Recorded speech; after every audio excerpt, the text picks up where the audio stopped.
Expo St. Lucia remains committed to working in congruence with Caribbean Export Development Agency and the ITC to ensure that the manufacturers and exporters in our region remain competitive, learn how to preserve our environment, and present world-class offerings while doing so. Indeed, we have a long way to go, but as the old adage goes, and I beg that you excuse this adage that I used, the best way to eat an elephant is one bite at a time. This is a positive step that will benefit each individual, each business, BSO, TSO, the lands that we call home, and the planet that we inhabit. In closing, I would like to convey expressions of gratitude from the people of St. Lucia through our agency to everyone here, and especially Caribbean Export Development Agency and the ITC for this Caribbean green movement. Ladies and gentlemen, good morning.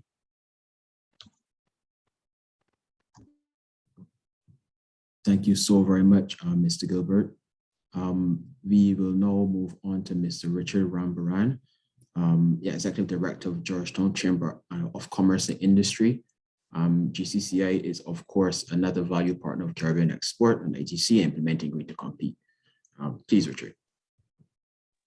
So thank you very much, Marks, and it gives me great pleasure to be able to deliver these remarks from Guyana this morning. Am I being heard clearly? Perfectly well. Okay, fantastic. Yes, so I would like to firstly thank the ITC and the Carib Export for this very poignant and well-timed initiative. Of course, as is no secret, everyone knows about the developments that have been happening in Guyana, and of course, what has been happening within the context of the economy and the oil and gas sector. Now, where we as the private sector umbrella organization, the GCCI, sees it as being important to promote green development within the context of an oil and gas economy is in the fact that we ought to be also cognizant of the environmental impact that producing and consuming fossil fuels have. So insofar as we can transition our enterprises to ensuring that they firstly have the capacity, the understanding, and the education to be able to move towards green and green technologies and green developments. We see that as being the first step on the road to advancing growth in Guyana. Further to that, the way that we envision Guyana in the future is one that even though it will be producing oil and gas, that we are able to continue to be a net sequester of carbon within the global context. So for those who may not know, Guyana is already has gone past being carbon neutral. We're a net sequester of carbon, and as you would be aware, being carbon zero is one of the primary goals globally. So we view this intervention at this point in time as being very important, as aiding in the capacity of the private sector, as materializing much of what is being talked about globally. And I would like to once again commend the Carib Export and commend the ITC, because this represents a tangible and a material step towards what is often bandied about, particularly in the Caribbean, about green and green development. So kudos from Guyana and from, in particular, the Georgetown Chamber of Commerce and Industry, the oldest and largest private sector umbrella organization in Guyana. We certainly look forward to working with the team, with the consultants, and also we look forward to demonstrating that this program can be useful and replicated throughout the Anglophonic and wider Caribbean. Thank you very much. Thank you very, very much for those remarks, Mr. Rambaran. We will now move on to some remarks from Mr. Simon Balf. He's the Program Manager for Sustainable and Inclusive Value Chains at International Trade Center. Simon, over to you. Thanks, Moxon. Good morning, and great to connect with you all. And as per the protocol established by Dami, I'll just acknowledge the distinguished participants who've spoken, and great to see. and good in addition to see the company owners and managers, the institutional representatives who have joined today to learn about resource efficiency and circular production. I just want to firstly, on behalf of ITC, acknowledge the partnership with Caribbean Export Development Agency as hosts of the GreenToCompete Hub for the Caribbean. This webinar today marks the start of an exciting module to support small businesses in changing the way they work to go green and become more competitive in the process. As ITC, we acknowledge, as Dami and others have said, how profoundly important issues related to sustainability and climate change are to the people and businesses of the Caribbean, and we hope that the GreenToCompete Hub can be an important and transformational contribution. Just a word on the hubs themselves. They now represent a network of 7 hubs around the world, spanning South America, Africa, Southeast Asia, and of course the Caribbean. And in our partnership with hosts in each of these hubs, we hope to support the hosts in bringing about transformational change at a time when it's most needed, but also at a time when that need is perhaps most understood, with the climate change conference COP26 coming up in November.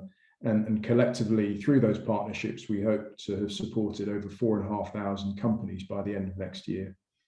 And just as importantly as that, beyond that is the task of creating a business environment in which companies have the opportunity longer term to learn about and invest in practices, products and markets which support and reward greener businesses. And for us, this means helping Caribbean Exports and other hosts to activate other organizations through the hubs and putting the needs of small businesses front and center in the minds of policymakers. And I also want to acknowledge that the Caribbean is far ahead of others in achieving this. I'm really looking forward to the webinar today and learning alongside you. And on this, I turn it back to Mark. Thank you very much. Thank you very much, Simon. And thank you to all of my colleagues for your very warm remarks, which set the stage for what it is that we are about to do very nicely. So I'm now going to turn the meeting over to Ms. Anne-Catherine Zotz. She's manager of GreenToCompete Hubs and projects at ITC. And she is going to give us an introduction to the GreenToCompete Hubs further, so that we can get an idea of the program in general, and in particular what this module is about, etc. So Anne-Catherine, over to you. Thanks a lot, Markson. And yeah, I will share my screen from now. So give me 1 second and then we will start right away. So.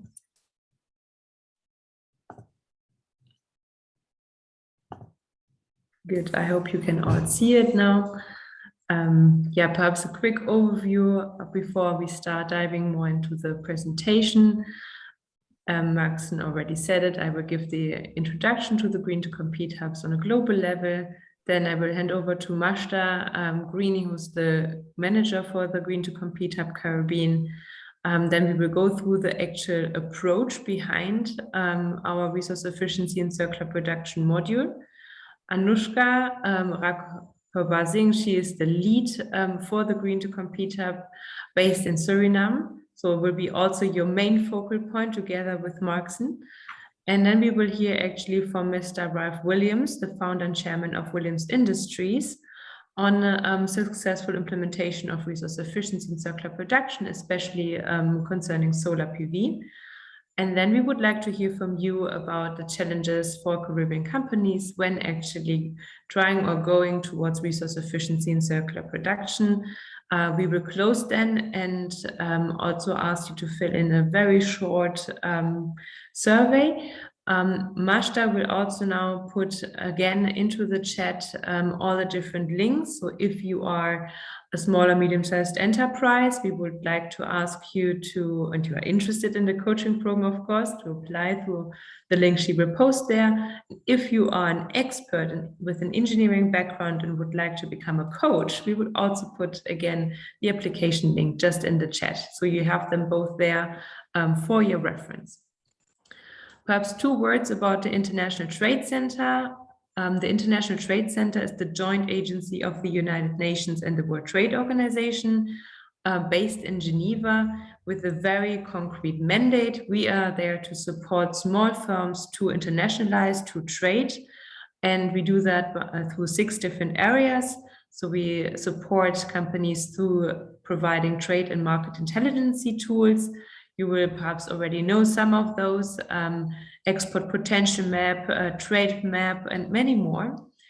We also support the establishment or building of a business-friendly environment, strengthening trade and investment support institutions. Hence, we have been working already in many different occasions, actually, together with Caribbean Export, but also with other BSOs throughout the Caribbean region, connecting small companies to international value chains, mainstream, inclusive, and green trade. And you can guess that this is exactly our area under which you basically can locate the GreenToCompete hubs, and also supporting regional integrations, so for example, among the Caribbean states and South-South linkages.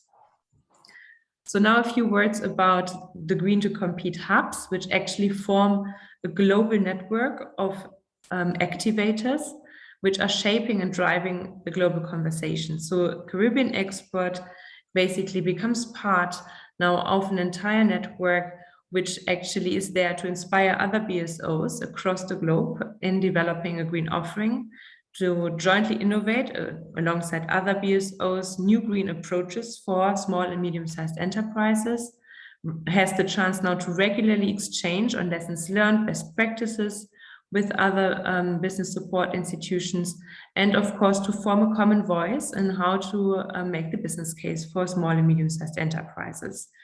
Simon pointed towards it already. We are active in 7 different locations.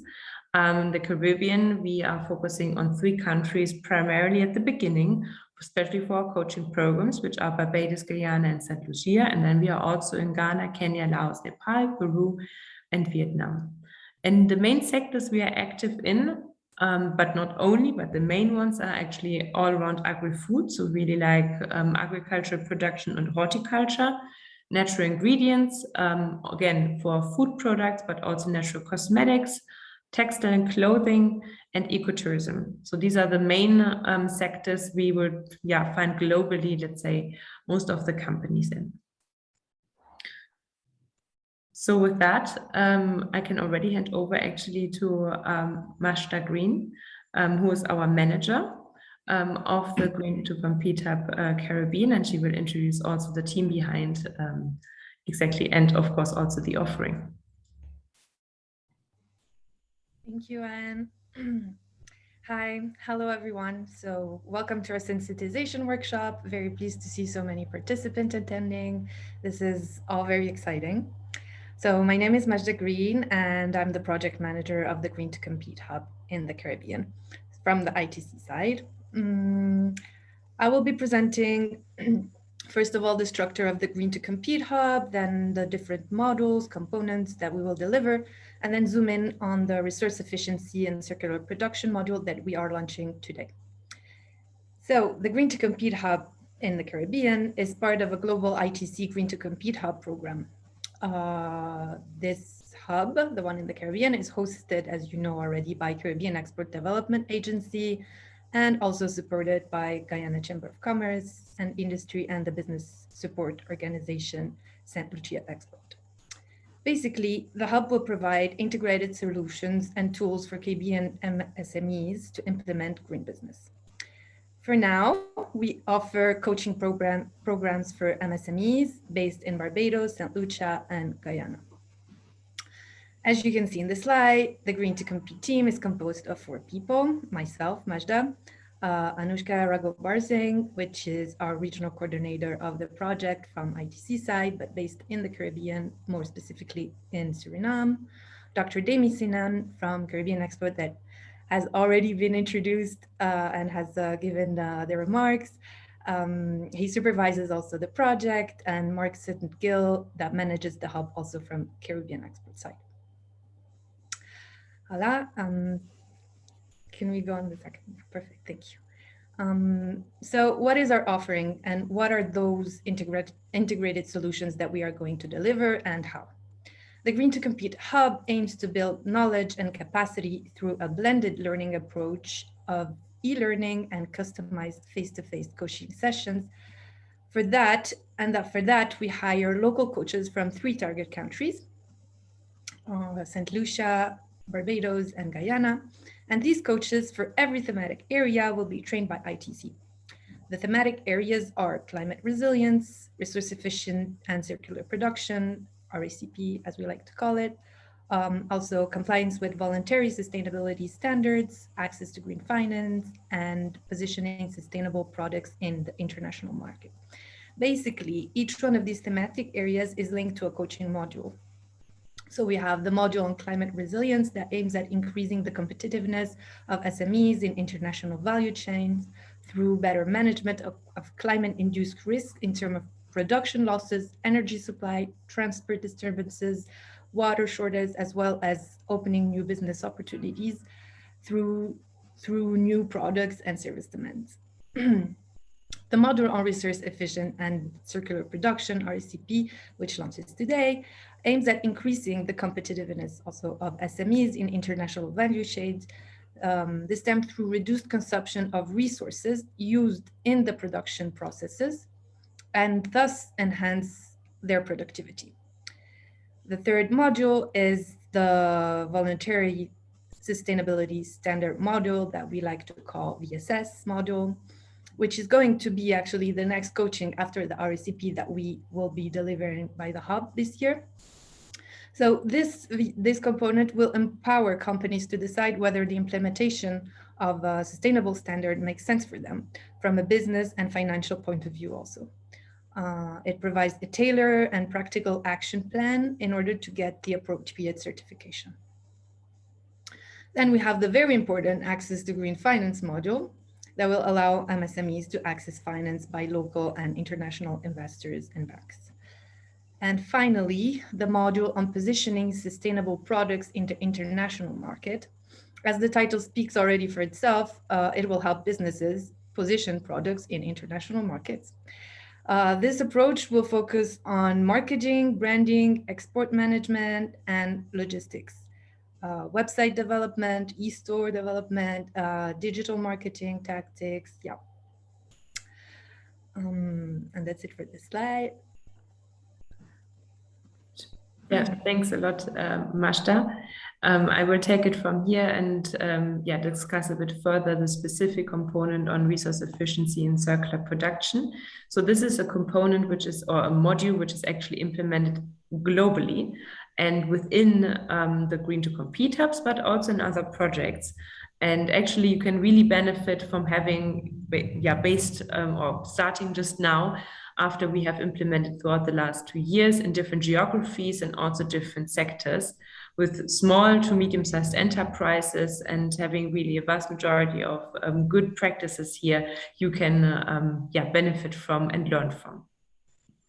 The component will support approximately 45 SMEs, 15 per country, as we said, as this coaching program is starting only in 3 of the Caribbean countries, Barbados, Guyana, and St. Lucia. In different sectors. This is quite wide open. We can basically say, again, agri-food, so agriculture, production, horticulture, ecotourism and related services, natural ingredients, and light manufacturing, again, a broad sector, encapsulating, of course, again, different processing of agri-food, but also, for example, like manufacturing of shoes, clothing, furniture, where we have actually good experience also from the other countries. So the mode of delivery will be a customized coaching program delivered by local experts, which we will train starting next week on our RCP approach. And this will be combined with group trainings on specific resource efficiency and circular production related topics. These topics we are usually determining just after the first 2 sessions with the companies have taken place to really have the most relevant deep dive webinars we can offer.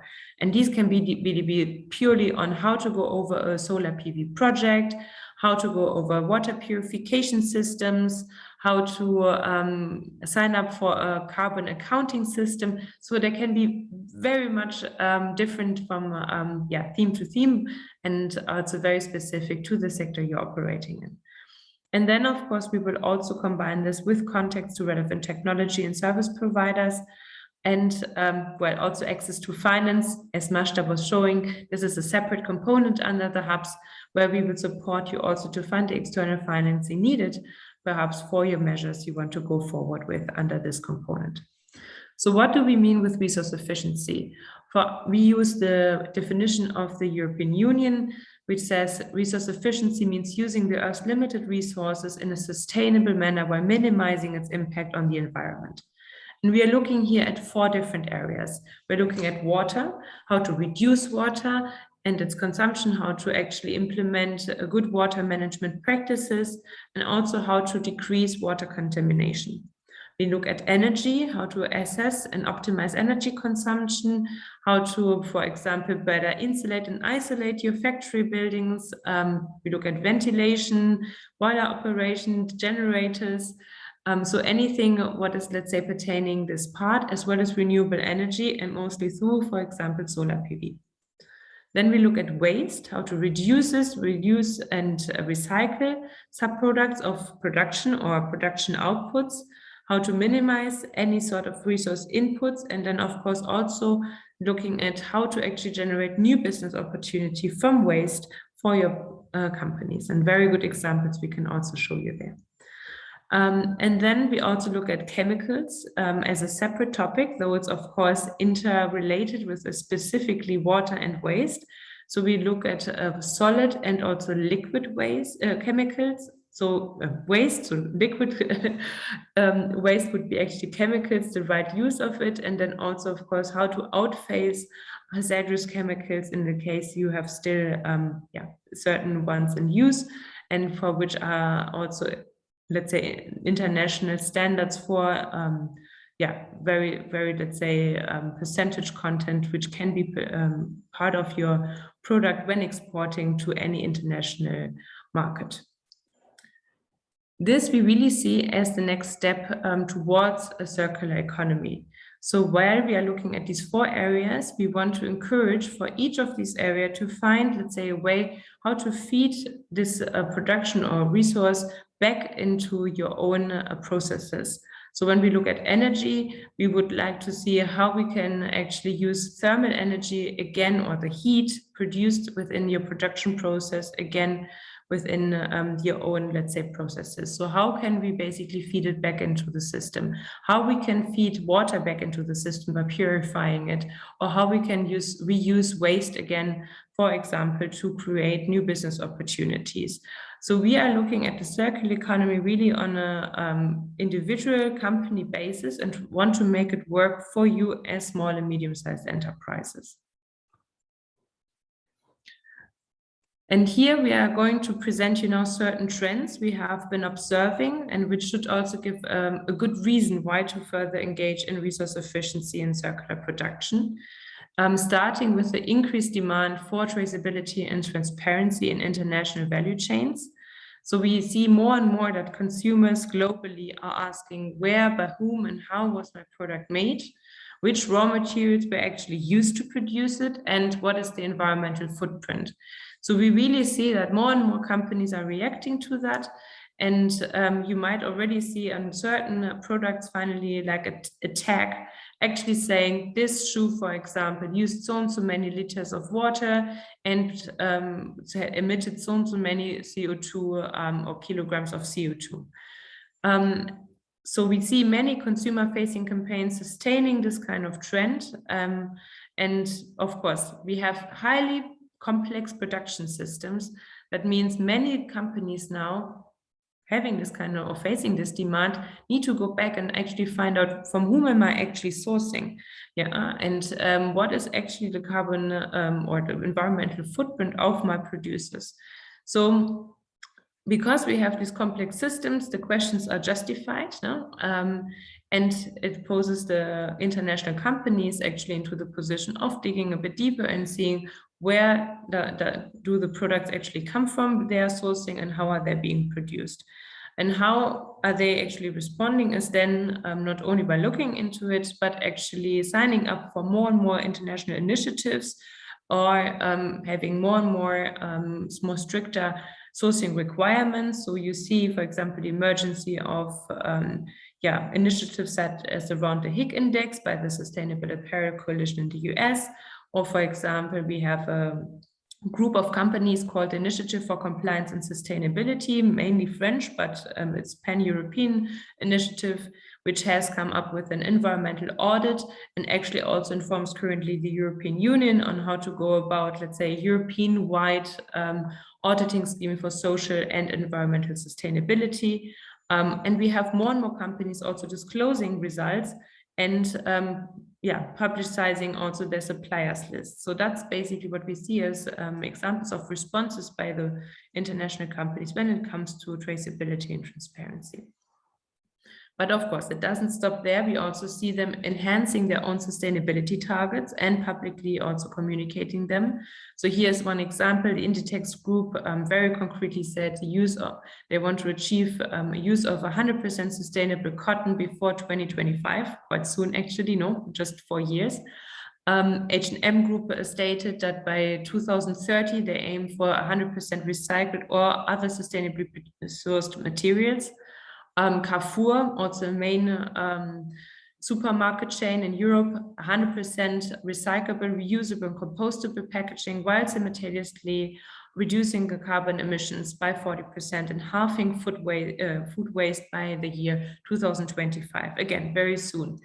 And of course, we are very soon there. It's just in most cases 4 years, perhaps 9 years to reach those targets. Hence, also we see an acceleration of those companies now really trying to achieve those targets. That means they really push forward their own sourcing protocols. As you said, they sign up more for those initiatives we just heard about, and they actually put a lot of pressure on the suppliers they work with.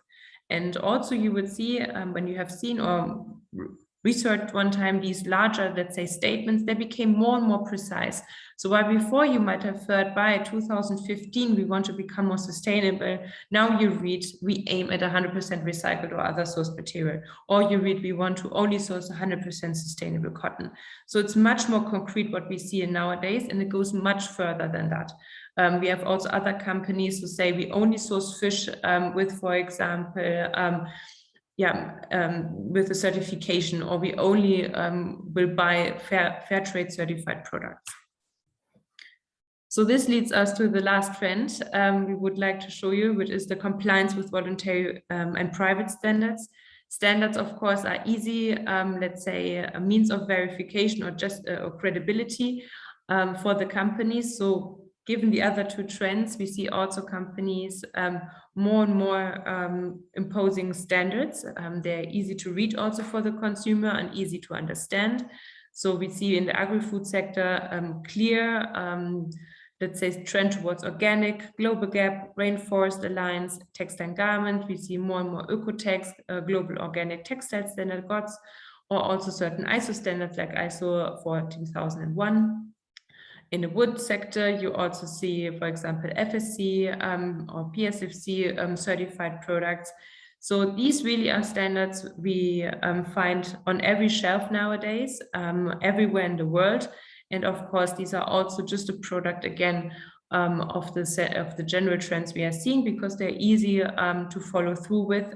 And this is, of course, not the only response, no, as we see. It's just one. Part of that we also see, as I said already, a clear, let's say, trend towards stricter protocols and sourcing requirements, which might not be publicly available or seeable for the companies.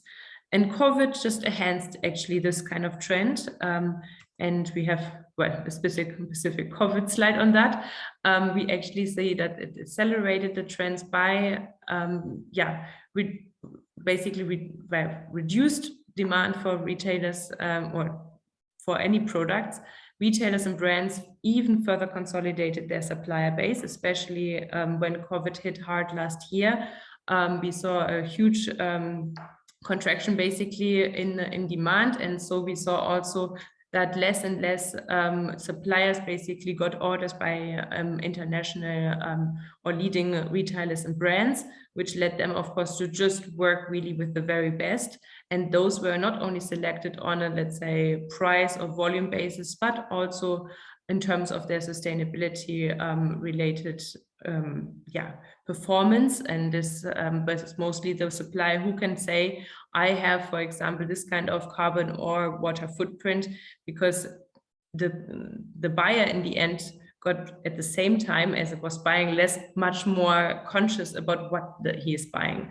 And we also saw more and more financial stimuli being available everywhere in the world, actually in combining social and environmental targets with availability or making funds available to companies hit hard by COVID.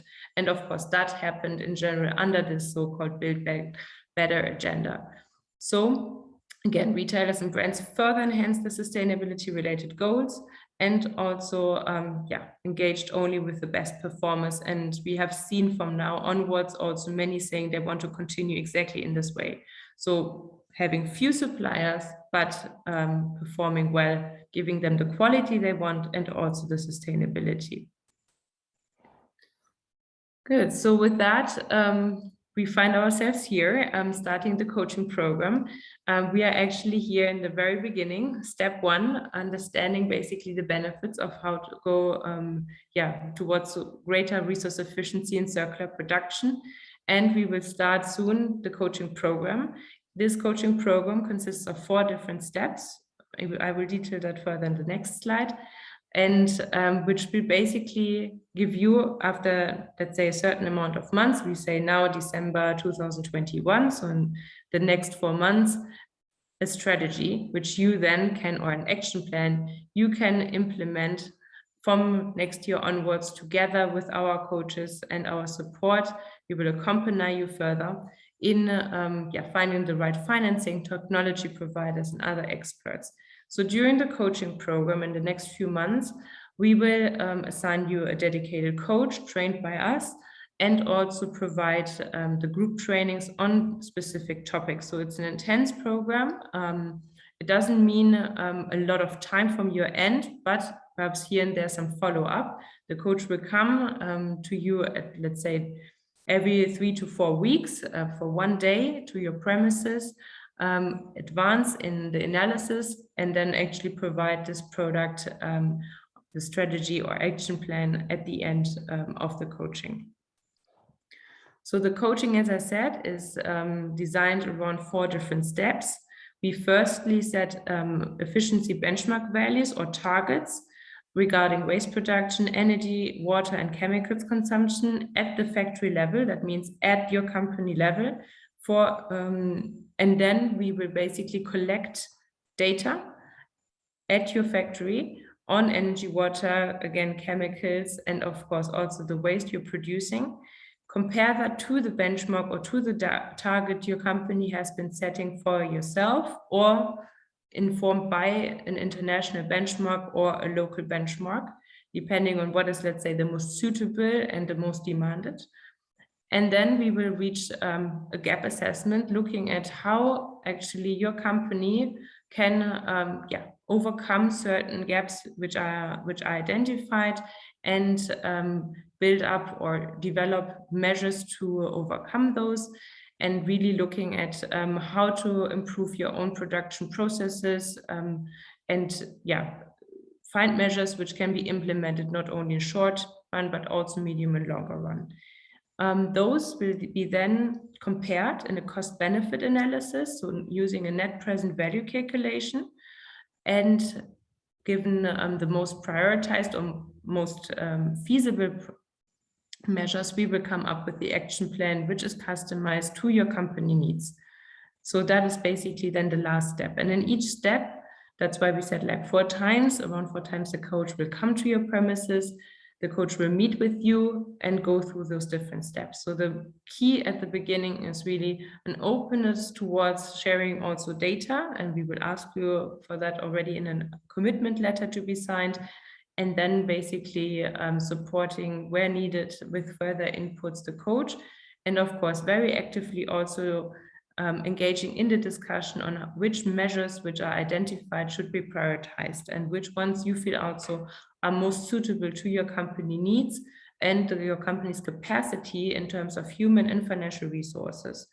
And if you see the opportunity to raise further funding with local banks, external financiers, and if you're open towards that, which other medium or long-term measures could be taken on and also prioritized.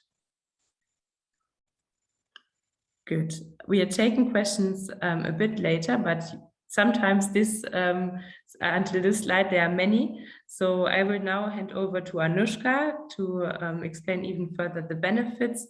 And then after that, we can also take here and there some questions already. All right, thank you, Anne. Good morning and afternoon, everybody. So all the colleagues before have discussed various topics, some all related to RECP, of course, but let's talk about you as an SME. So why should you even care? Why is this important? What are the benefits for you about going green? We're not talking about painting your logo green or planting some trees in your yard. That's not what we mean. Why is this important for you? Well, as SMEs, of course, let's be honest, when we talk about business, we talk about the economic and financial benefits first.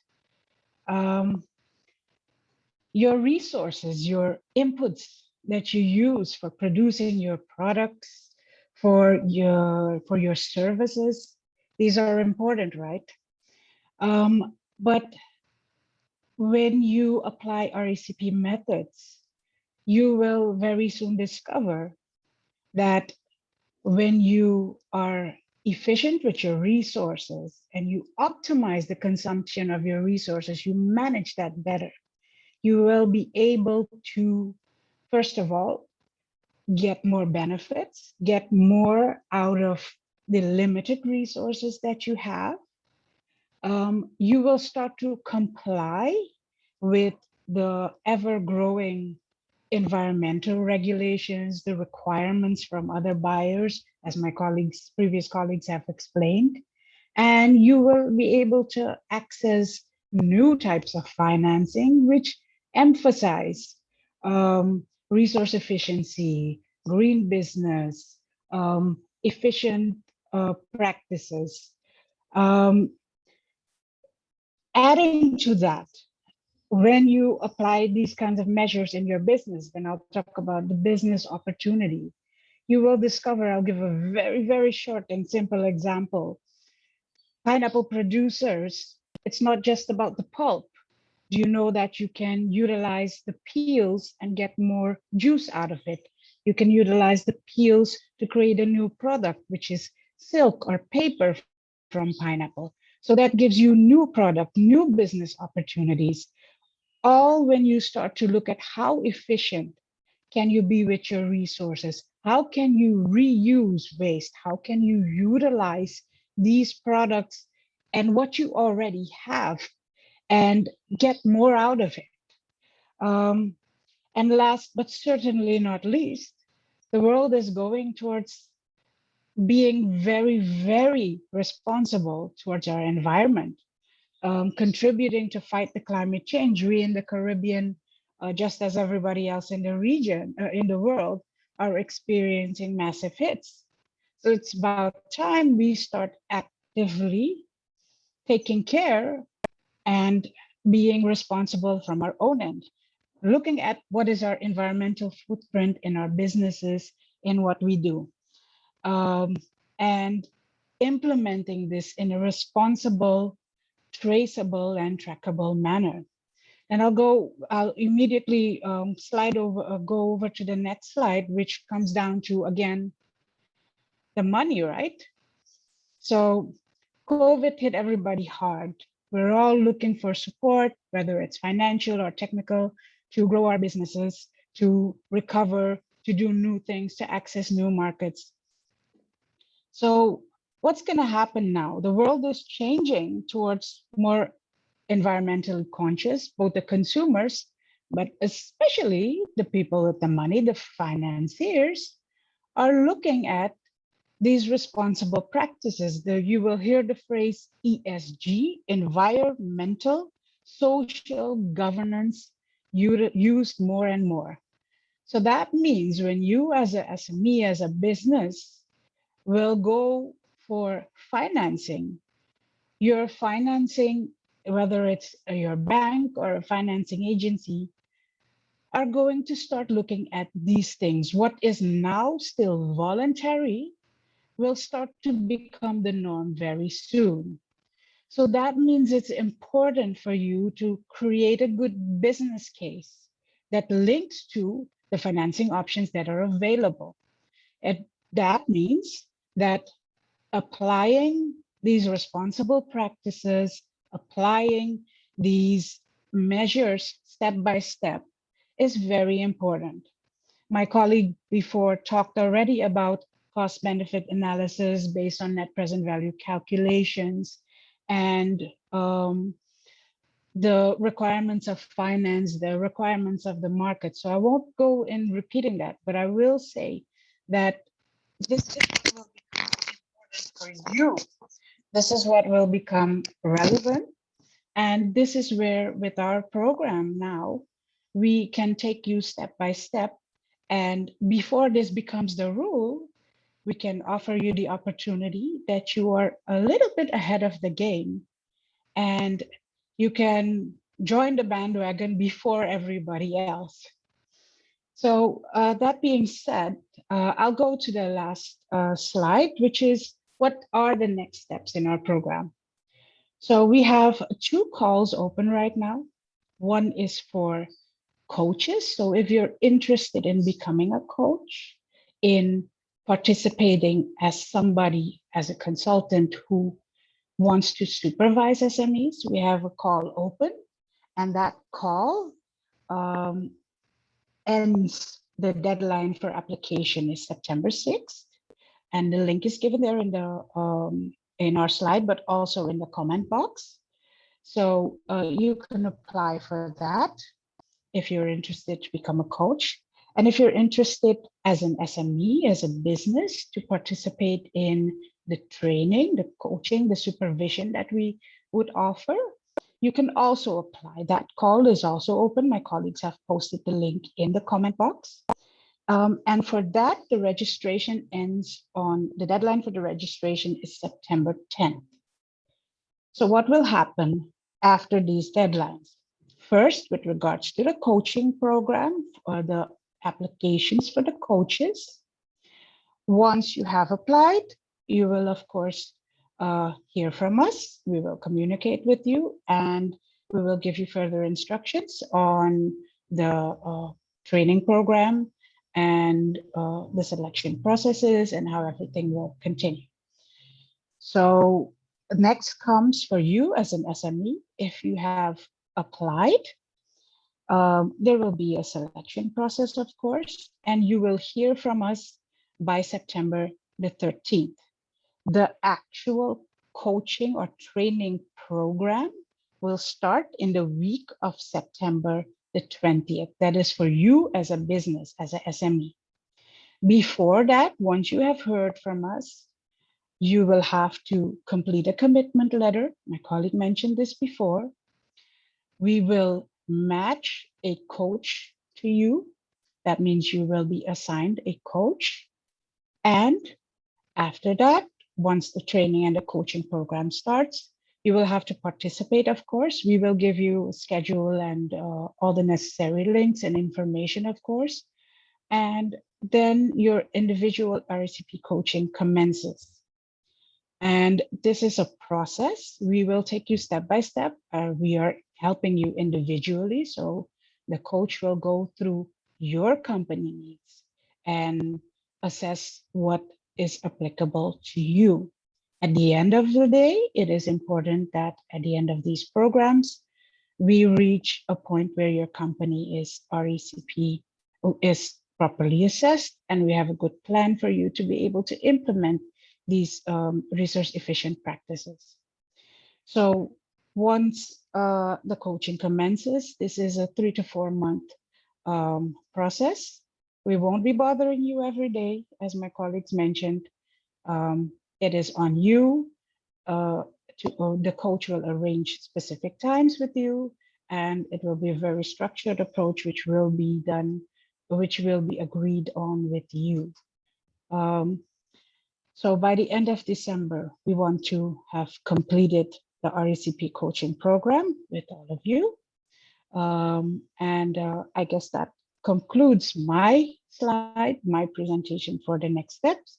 And I'll leave it over to my other colleagues. If you have any questions, please feel free to ask.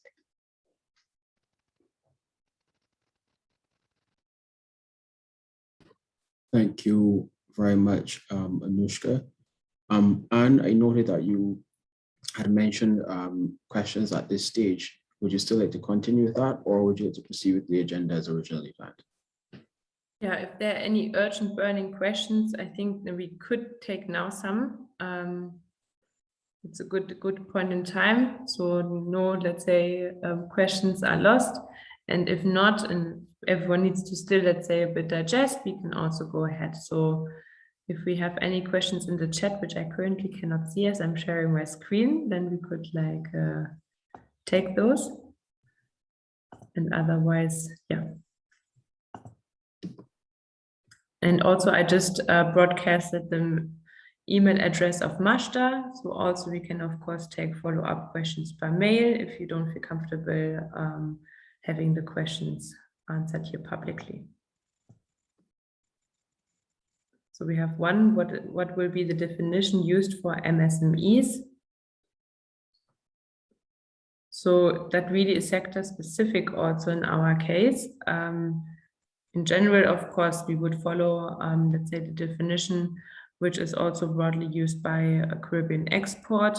But just to say, for certain sectors, for example, when it comes to cooperatives, we would, any cooperative can join. Yeah, we really see any cooperative as an MSME. Then also in the textile apparel sector or any, let's say, sector which requires large workforces in the production, we also make exceptions. There we look at rather, let's say, the management team than the workers in the factory employed. So that's why I don't want to give, let's say, a very defined answer.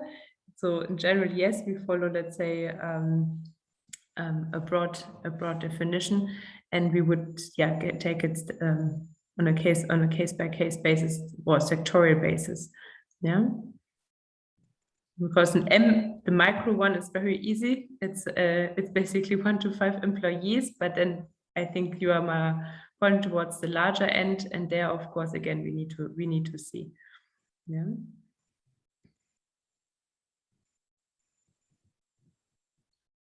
There was the question, are trainings provided for coaches?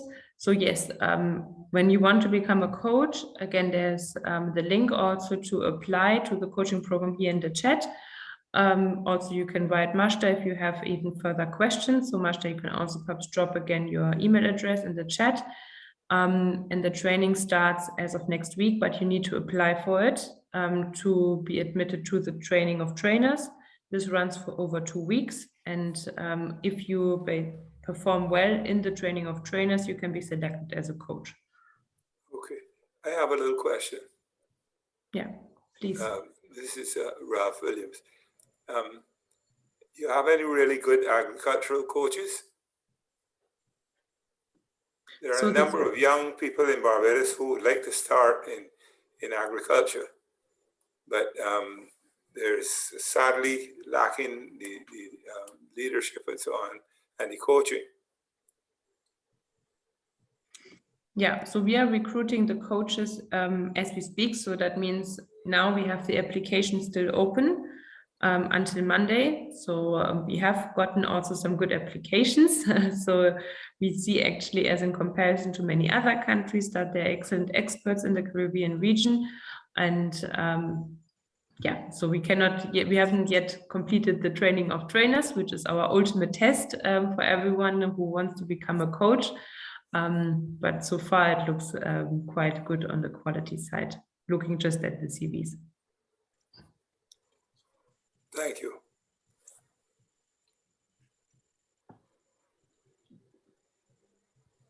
Good. I don't see any further questions coming in. I think we can then proceed, Max, and then anyone else who would like to ask a question can basically hold that for the Q&A. Okay. Thank you very, very much, and Catherine. Dr. Williams, we're going to bring you right back. It's now your time. Guys, I would now like to introduce Dr. Ralph Williams, otherwise known as Busy Williams. He is an engineer and entrepreneur from Barbados with over 50 years experience in construction and many other sectors. He's been the recipient of numerous awards over the years. For example, the Ernst & Young Caribbean Entrepreneur of the Year Award, multiple enterprise creation at Ernst & Young World Entrepreneur of the Year Awards. He's also been a recipient of the Barbados Gold Crown of Merit, as well as the Barbados Jubilee Honor for Entrepreneurship and Innovation.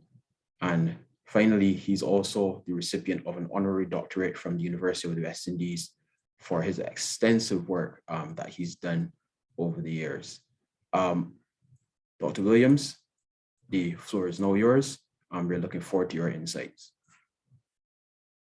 Thank you very much indeed, Marcin. I would like to say that the most important ingredient for getting the entire Caribbean to be energy efficient and to use the energy that falls on the countries every single day to power everything that we have instead of using fossil fuel. You have to have a passion for it. It doesn't happen by reading books. So my passion for the use of natural resources started about 35 years ago when I wanted to build a boat that could make me some money, and at the same time, it would be powered entirely by natural resources and would not need any fossil fuel. In those days, let me see something here. Oh, a notice has come up on my screen. Yeah. In those days, it was common for a sailboat to have a diesel engine, which would be used to charge its batteries and so on. And I didn't want that. I wanted a boat that could be totally independent of fossil fuel. So I had an old naval architect called Spronk build me a big catamaran. And it was, in those days, nobody in the Caribbean fussed anything about global warming and all that. And I don't think anybody thought about photovoltaics and so on.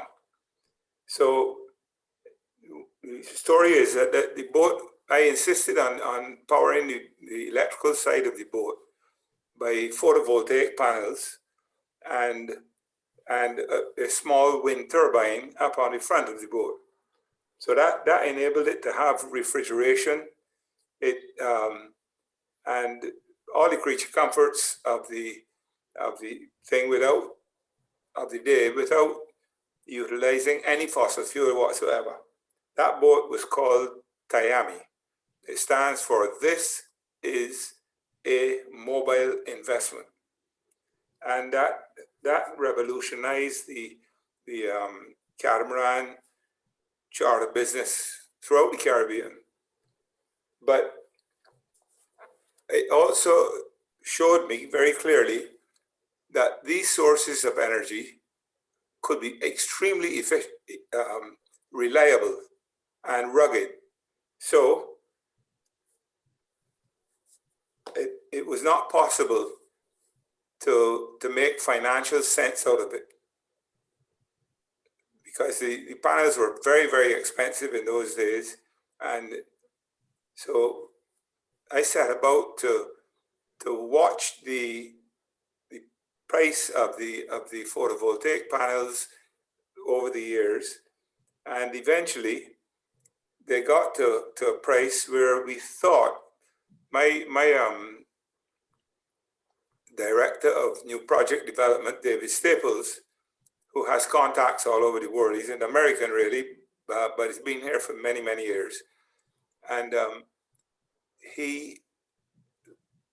I said to him, look, we need to find some money to start this ball rolling and see what can be done.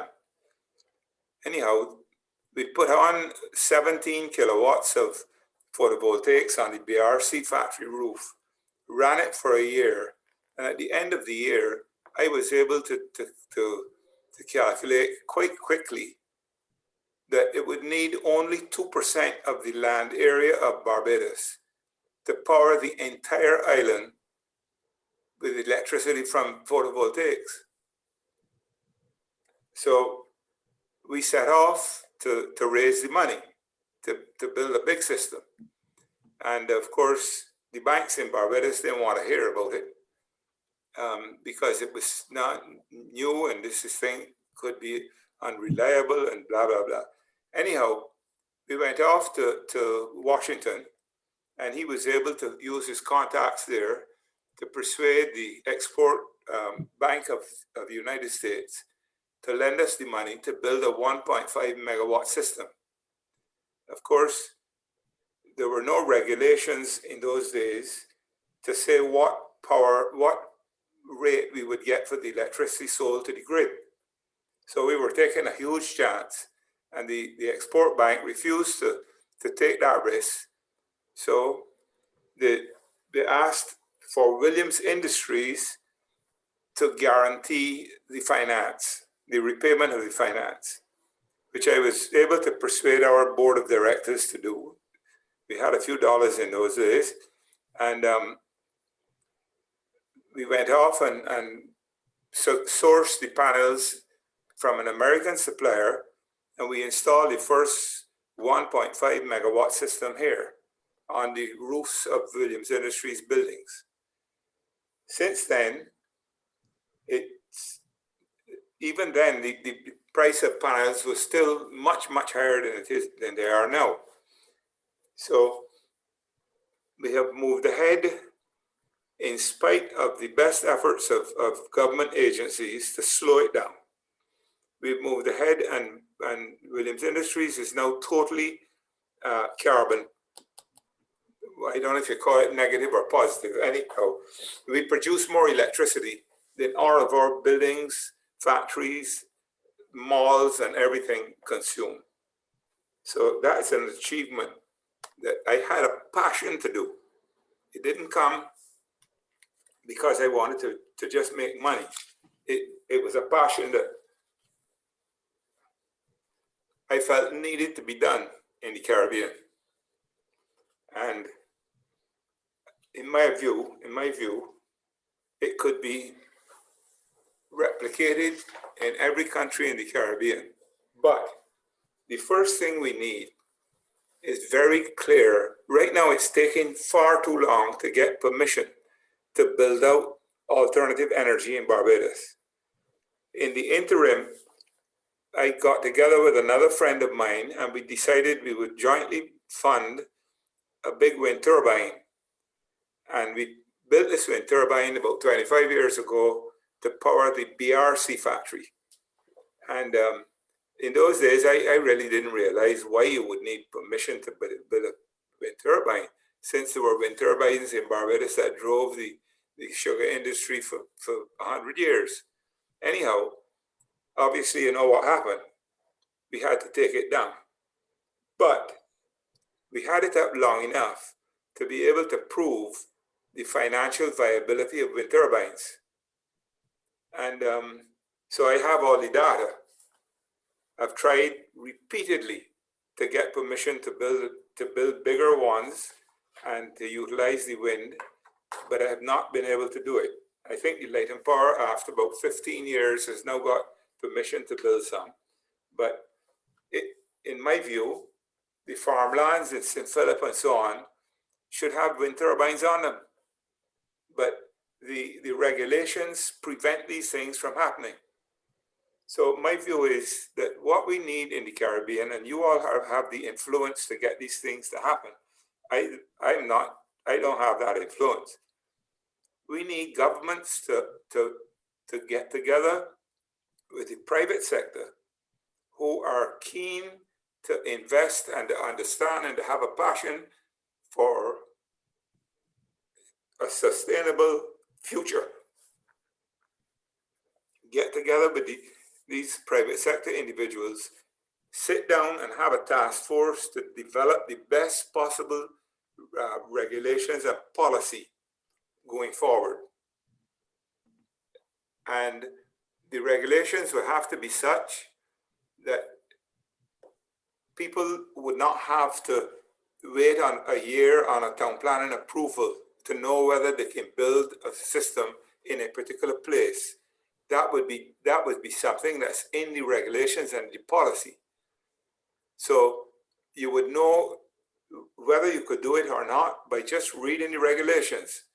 And you also could employ members of the Barbados Association of Professional Engineers and the architects who would be familiar with those regulations to advise you, so that we don't have this long delay waiting on plan approval. And then after you get plan approval, you then take forever to get a license.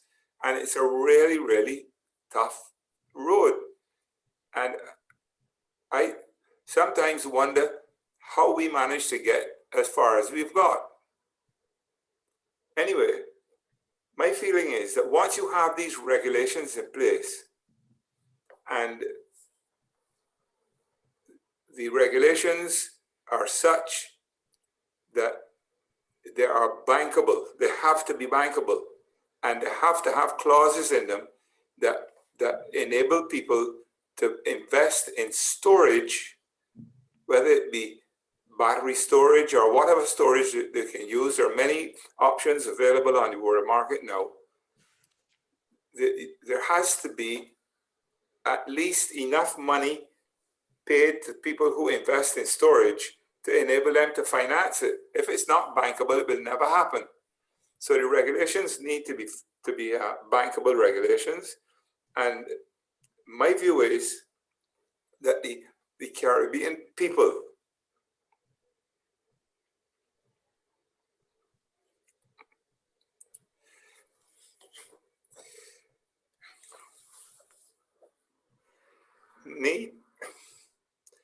need to have the opportunity to power themselves. We have the ability.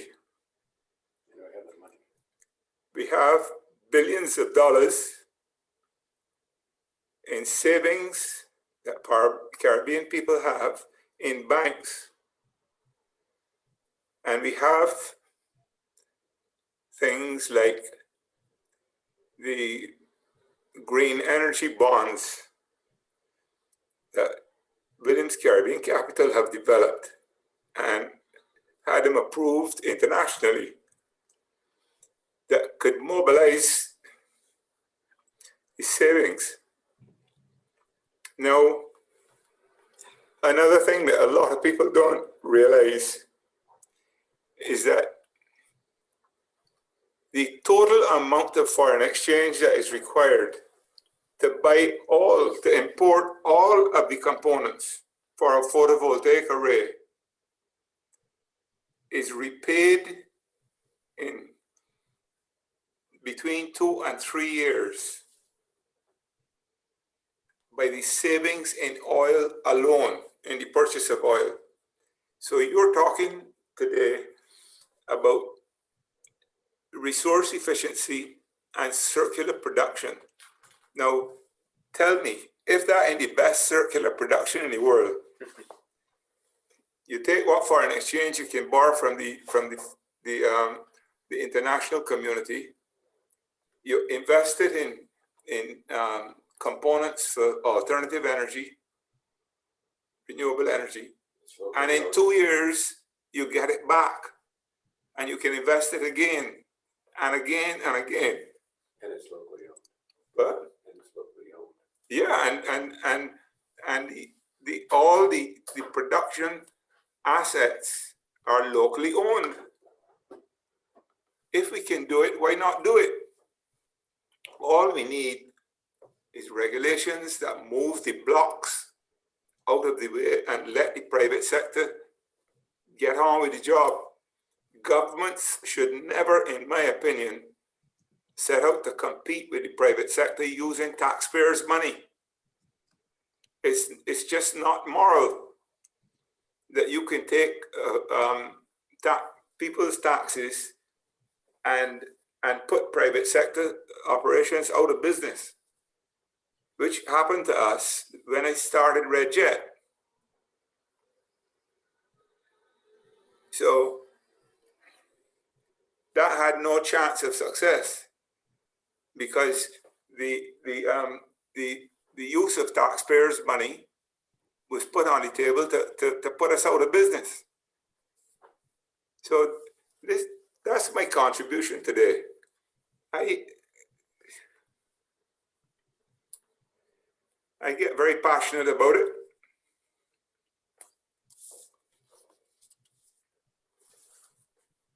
But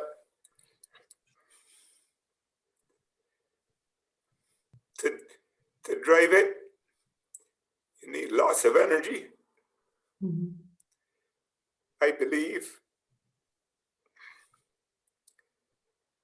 that people all over the Caribbean should be given that opportunity. That's it for me.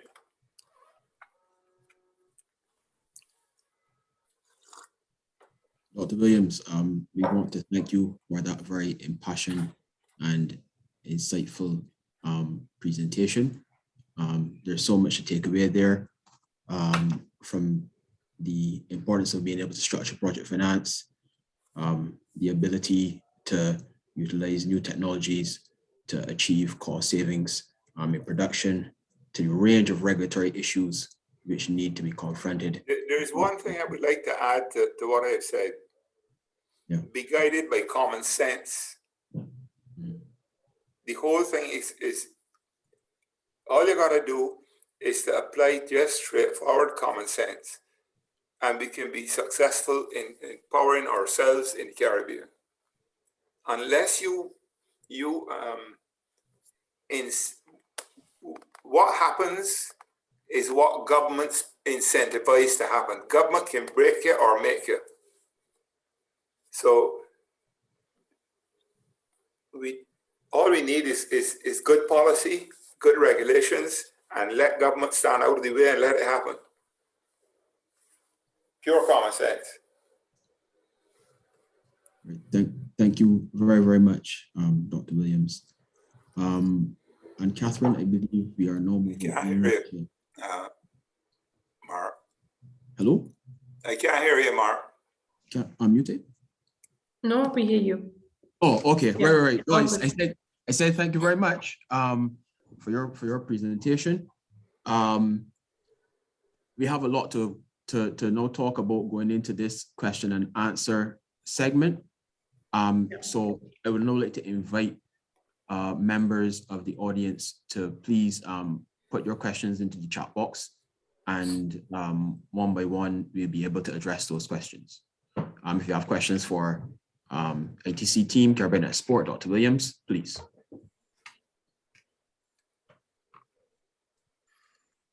I see the hand raised of Mrs. Lisa Calendar, sorry for that. So perhaps you can unmute yourself and ready come forward. Yes, good morning, everyone. Thank you to ITC and Caribbean Export for this briefing session. Apologies that I had to join late. I had a disconnect with the time difference, and I'm speaking from Jamaica. I joined because I have a very deep interest in the circular economy. And like Dr. Williams, I don't think it's a today thing. I think this has been for a while. I'd like to very strongly endorse the sentiments that he has as a micro company in the Caribbean. I often feel that governments are really dominating the agenda for the private sector and not always listening to the private sector and working with us to see what exactly are the needs. So I want to strongly endorse his sentiments, and I'm speaking from the perspective of a micro company, and obviously I'm speaking for myself as well. My question would be, I noticed where the call for coaches is currently limited to 3 countries, which is Barbados, Guyana, and St. Lucia, I think. I want you to know what are the plans for the countries such as Jamaica that are not currently envisioned in that scenario. And also following on Dr. Williams' comment, I want to suggest that a model legislation or some kind of model template be developed that could be circulated to small companies so that we could do our own benchmarking and our own assessment. The need to conserve energy and to look at energy from a critical perspective is an urgent need. It's a very important one. And to look at renewable energy in a more serious way is an important one. But I think many micro companies would be find very useful a template or a checklist that follows on the guidance that ITC is now giving and really looks at the circular economy. The circular economy is going to have implications at the moment that cannot be foreseen for the Caribbean because it is a fact that it's reshaping the whole productions of pattern are being, the whole patterns of production are being reshaped. A lot of it is being driven by multinational enterprises, and the shifts that are going to happen in foreign direct investment are perhaps things that we cannot predict, and it will affect all our lives. So I think it's very urgent that we do not use the approach, which is very usual of government agencies, of picking winners, because this presumes that you know what are the private sector plans for investment and where the private sector will direct their capital. So I wanted to suggest that some kind of model template be put together if it is that you're going to exclude certain companies or certain companies of a particular size or certain countries, then at least please let us all benefit from this very important expertise by putting together some sort of model template or some sort of checklist that we can use for benchmarking. And thank you for listening and acknowledging my question. Have a good day. Bye. Thank you very much, Lisa. So partially I can respond to your question already, and then of course Markson will complement even further. So the module, the coaching program specifically, as you pointed out, will be delivered in the 3 countries which we mentioned, Barbados, Guyana, and St. Lucia. We have also the possibility that all the, let's say, deep dive webinars we mentioned, as they will be virtual, can be made available to anyone in the region. So that for sure can be done at this stage already. And then also we are currently finalizing an e-learning course on the ITC SME Trade Academy, which can be taken. And this is the exact same methodology, or following the exact same methodology as in the coaching program. So while you don't have a coach, at least, you know, it gives you basically a step-by-step approach on how to go about resource efficiency and circular production. And you can draft there already, let's say, your own plan already. So at least that can be already, let's say, an off-the-shelf thing we can offer you at the moment. And well, for the wider, let's say, expansion of the program later on, I will also hand over to Markson to respond to you. In general, of course, we want to see that after we pilot the coaching programs now in these 3 countries, that later on we can also, of course, look at the wider region. Thanks, Catherine. Lisa, what I'm going to say really just builds on what Catherine just said, which is that the decision to choose Guyana, St. Lucia, and Barbados initially was a decision based on the fact that this particular segment for the next 1.5 years is just intended as a pilot. Once we are sure that we have the hub operating in an efficient manner, and that we're able to provide all of these services in a way that we think has the most value for SMEs, then we'll be able to deploy these services across the region and have the hub go forward in a sustainable way into the future. So by no means is this just meant to be focused on these 3 countries to the exclusion of others. No, this is just really a pilot phase, and thereafter we're going to expand the hub to be able to service all of the SMEs throughout the region based on the lessons learned that we have from this particular phase of implementation. Good. Yes, we can also send a link to the ITC SME Trade Academy. Perhaps Mazda, if you could put that also into the chat.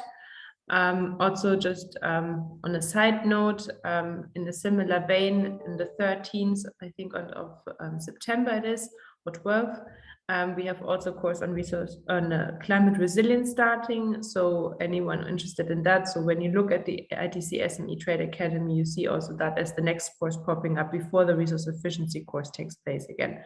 And that, of course, is free of charge. It's just a few hours each week for over 2 weeks where you can take this. So yeah, and Mazda also the link to the ITC SME Trade Academy, so everyone sees that. And one last point on aggregating basically the insights we will gather through, for example, the implementation of this coaching program on the challenges you are facing as SMEs in implementing resource efficiency circular production practices. We are aggregating also these findings actually towards policy recommendations. So we will take this, let's say, insights we will get through the coaching programs, of course, with your permission, but it's anyways anonymous. And of course, discuss then even further with Caribbean Export on how to, also inform policymakers and so forth in the region, especially when we find challenges related to the policy level.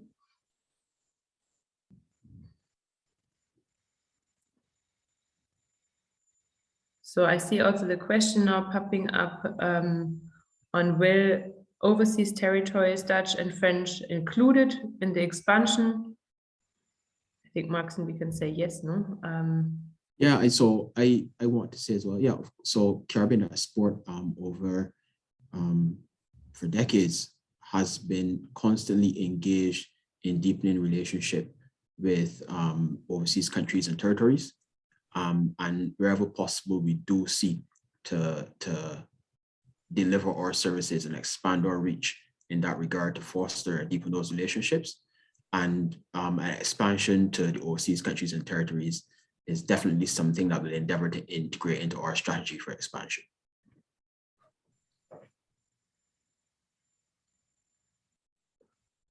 Yeah, and then we have several comments directed to Mr. Williams.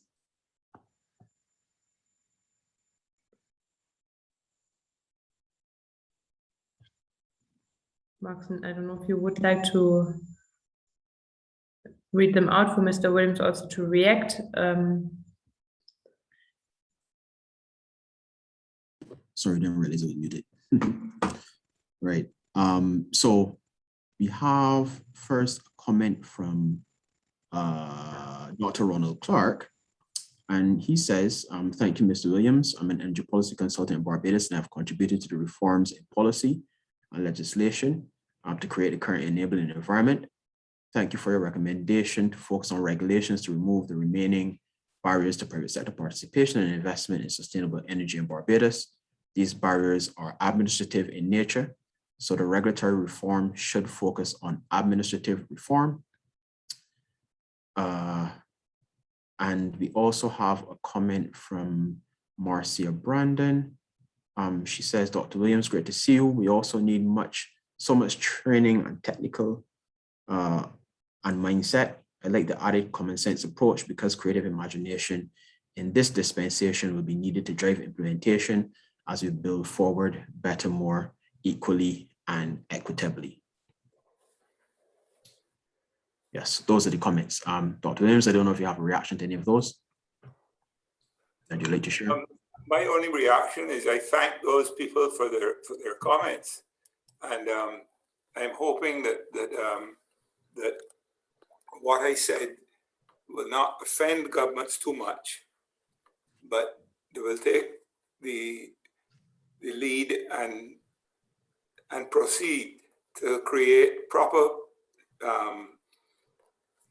framework for the industry to move forward.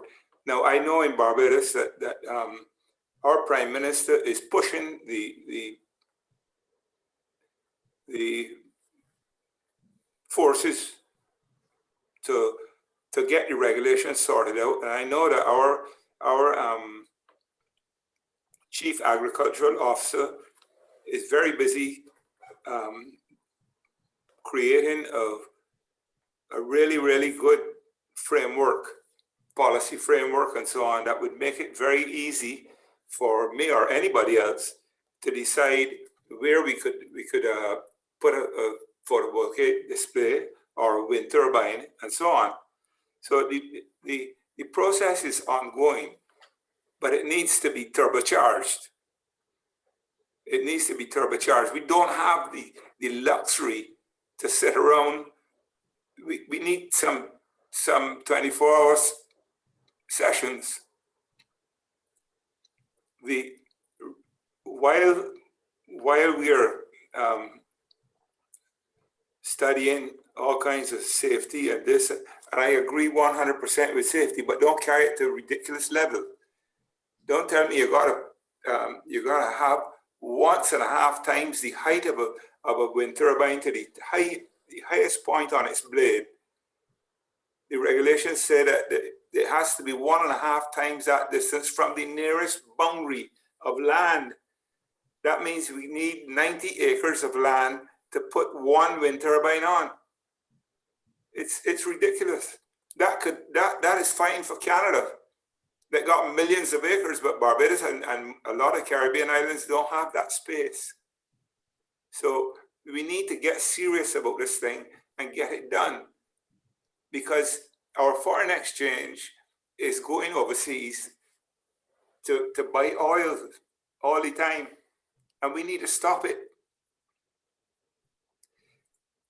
You know, and we need to make the regulations such that local people can feel safe to invest their savings in alternative energy, and look forward to a steady return on their money, because the banks are not paying them any money in interest these days. If you're lucky, if you get half of 1%. So it's not the best use of their money to put it on a savings account.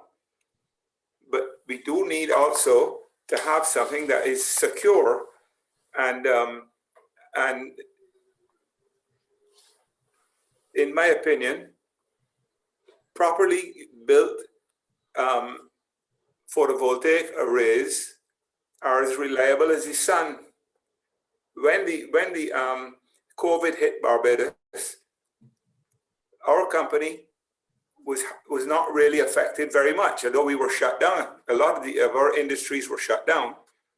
Our photovoltaic section still kept operating. Our garbage processing and recycling company still had to operate, because people can develop garbage no matter whether you shut them down or not. And our water desalination plant had to continue operating. And so I guess the idea is that where there's no vision, the people perish. I think that good regulations put in place quickly will solve our problem. I've been driving, a lot of people talk about electric cars, for example. I've been driving electric cars now for 6 years. One electric car, a little Leaf. provides me with great transport. Don't have any problems with it. Almost no trouble at all. Frankly, I don't see why we need something more fancy than that. My wife, when I first got it, she took one look at it and says, I'm not going anywhere with you in that little piece of junk. Pop down car, she said. I said, well, then when we're going out, you could drive your Mercedes and I'll drive this one. You know, within 3 weeks of enjoying the sharp acceleration and the thing with my little car, when we're going out now, the first person in the car is my wife. So I haven't been to the gas station to buy fuel for the last 6 years. So but the electric cars are still more expensive than the gasoline equivalents, because when they're imported with batteries which pay a high duty, whereas the gasoline car isn't imported with a full gasoline tank, or in fact a year's or two or 3 years of gasoline. So these things need to be thought out. And one more thing that I would like to emphasize, if governments would listen, we need carbon tax. We need to tax the producers of carbon pollution, or of release of carbon into the atmosphere. That is where we will get the money from to replace the gasoline tax that we now have. We need carbon tax. And it's all common sense. There's nothing complicated about it. That's about it for me. Thank you very much for those comments, Dr. Williams. Mr. Gill, I would like to make a contribution, please. Sure, please, Dr. Clark. Okay, the host has stopped my video, so you will hear my voice and not see my picture. My name is Dr. Roland Clark, and as I indicated, I contributed to the earlier policy and regulatory reforms of Barbados.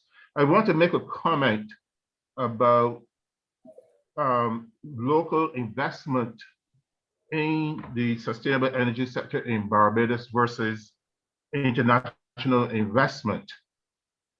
It is a fact that the Inter-American Development Bank has made or given some policy-based loans to Barbados in the area of sustainable energy.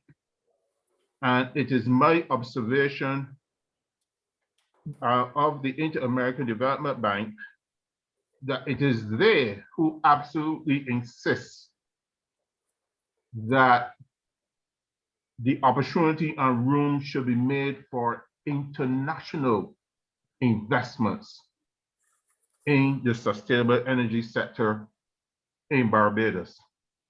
So for as long as there are these policy-based loans by multilateral banks, we would have these influences by others that perhaps are inconsistent with the desires of local interests, in particular private sector interests.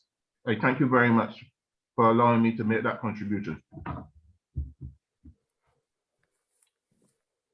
Thank you very much, Dr. Clark. If there are no more questions, shall we move on to the next segment? Anyone has any more questions or comments?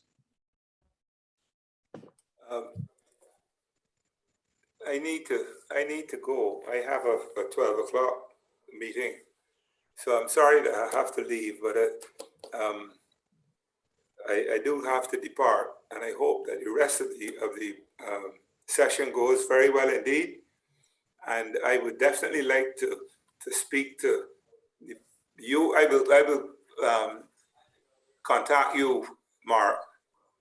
Sure, no problem. When I need information, and I would like some help to help the youngsters that want to make their future in agriculture. Because in my opinion, we need energy security and food security. Thank you very much indeed for inviting me. I'm sorry I have to leave, but I've gone. I gotta go. Bye-bye. Thank you very much. Dr. Williams. Thank you very much. Good. And I think we have also reached anyways the end of the session. So Majda will now share the link to the survey, very short survey for everyone to take. There you can also indicate towards the end if you want to be kept up to date on the new coaching opportunities. If you want to actually take part in the coaching opportunities, so both newsletter, let's say, and also just being informed whenever there's a new opportunity. So please fill it out towards the end. It will really help us a lot. And also, again, everyone interested in the coaching program, please sign up through the link Majda has already shared. So you scroll a bit up, or perhaps we just put it again, so you can see the link for the SMEs to sign up. And we already saw real time that certain people have opened already and started the process, which is a good sign. So very happy for that. And if you have any question, you have the email of Majda. So please just write us whenever you have any question. And well, most of you are also familiar with Markson and Anushka. So please just reach out to the team whenever there's any other question.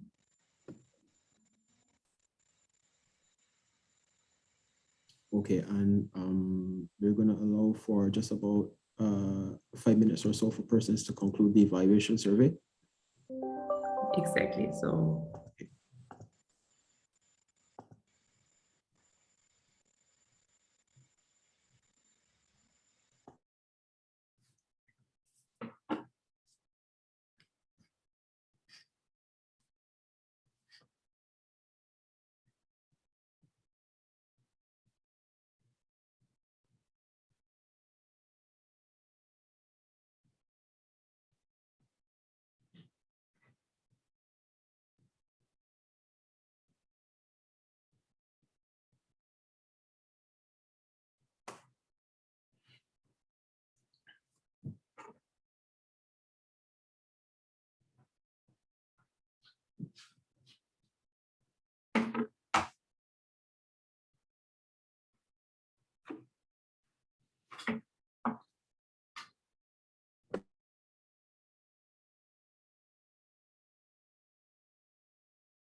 Yeah, and everyone who also signed up and also filled out the evaluation questionnaire will, of course, get also the recording of today's session and also the presentation. So all the slides, so you are fully aware and you can go through it again a bit more calmly and yeah, have a good reference there.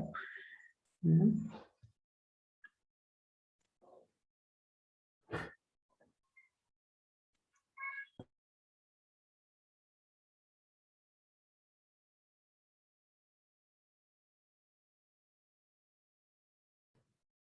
Yeah, and I think we can just go about 3 more minutes. I think that should be sufficient. Yeah.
Okay, everyone, I hope that was sufficient time for everyone to complete their evaluations. Not quite 3 minutes, but we have sufficient time.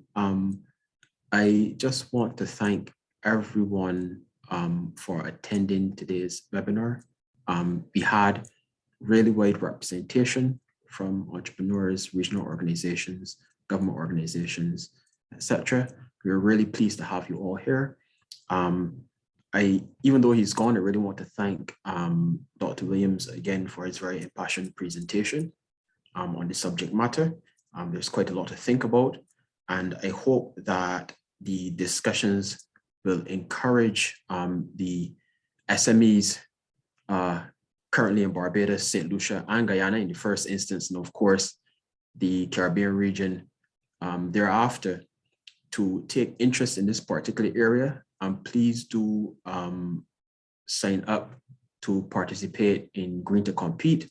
I see that Majda has again posted the links to the sign up form, so you can go ahead and sign up. In addition, they're also posted on Caribbean Export Development Agency's website. And we look forward to working with you and delivering real value to you in the region. And if you have nothing more to say, I think we can conclude on that note. Yeah, thank you very much, Max, and also from our end for moderating today's session and bringing in also Mr. Williams as a speaker. So very much appreciated. And of course, a big thanks also to Majda and Anushka for the overall organization. Very nice event, and to everyone who participated today. Very active group. Thanks a lot also for your questions and inputs to the discussion. And we are looking forward to hearing from you and to work together with you. Have a very nice Friday. Thank you. And before you conclude, I cannot forget our very, very trusted partners at Export St. Lucia and the Georgetown Chamber of Commerce and Industries. Cannot forget them at all. So, yes. Thank you very much. All the best, everyone. Good.